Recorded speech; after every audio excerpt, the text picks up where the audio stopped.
Let me share a little story about how age differences can sometimes play a bigger role than you might expect.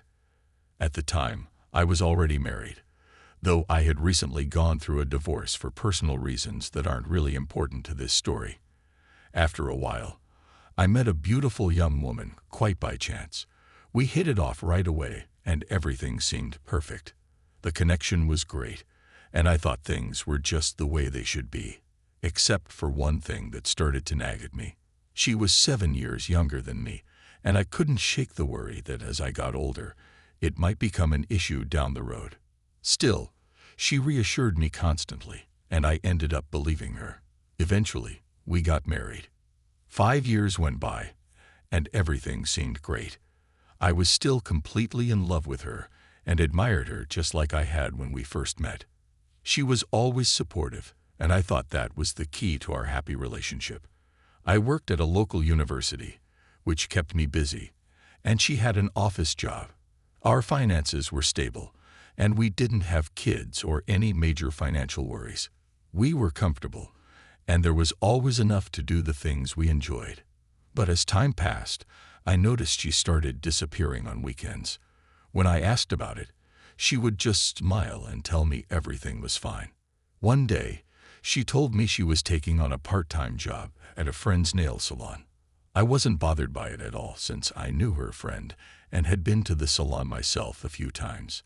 I trusted her and had no reason to question anything, until things started to take an unexpected turn.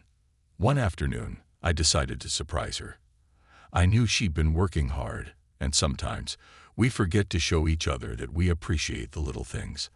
I left work a little early, picked up a beautiful bouquet of flowers, and drove to the nail salon to make her day. Now here's the thing. Neither of us had ever been to the other's workplace. She never visited me at the university, and I didn't drop by her office. It wasn't that we didn't want to. It just never seemed necessary. I worked close to home, and she worked a bit further out, so I figured this would be a nice, spontaneous surprise. I imagined the girls at the salon would be a little jealous, but not in a bad way. It's just a nice thing to do for someone, right? So, I walked into the salon, looking for my wife. It was busy with clients and workers, but I couldn't find her anywhere. That's when the owner, who was also her friend, spotted me.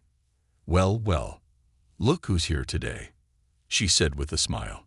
"A rare guest in our salon today." I was completely thrown off.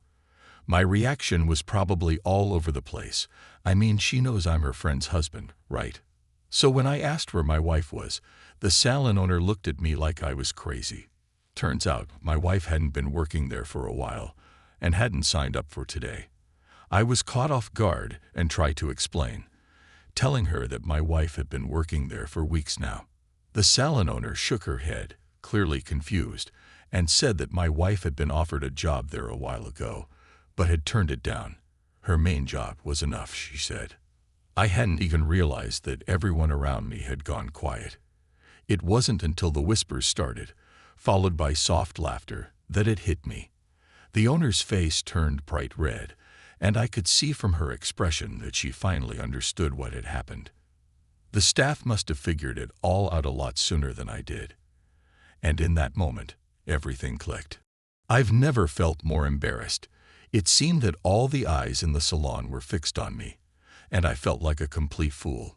Standing there, frozen for a moment, I awkwardly handed the flowers to the girl, muttering, "Sorry, I think this is for you," before turning around and leaving.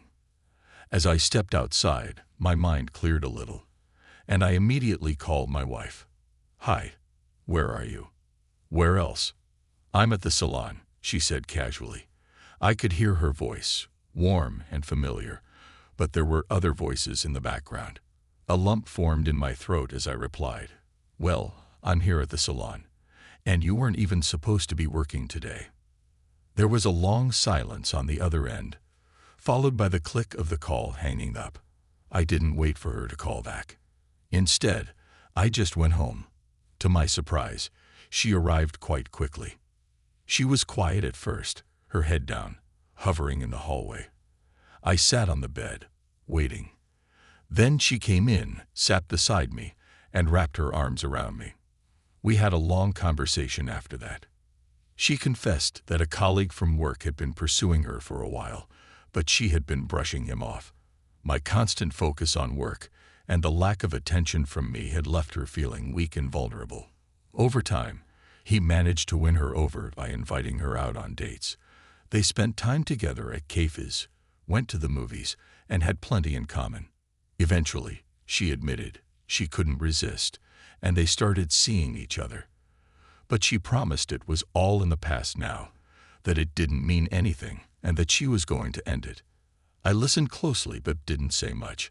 I considered myself a mature, understanding man, and I knew these kinds of things happen, even if you don't expect them. She started crying, begging for my forgiveness, and asking me to forget it ever happened. She packed her things, saying she was going to stay with her mother, but that she would wait for me to call when I'd had time to think. But I didn't call. Maybe some relationships can recover from this kind of thing, but I didn't think ours could. I couldn't ignore the fact that a significant age gap was always going to be a problem. You might think you've got everything figured out, but others, people who are younger, more attractive, will always be tempted by that same beauty.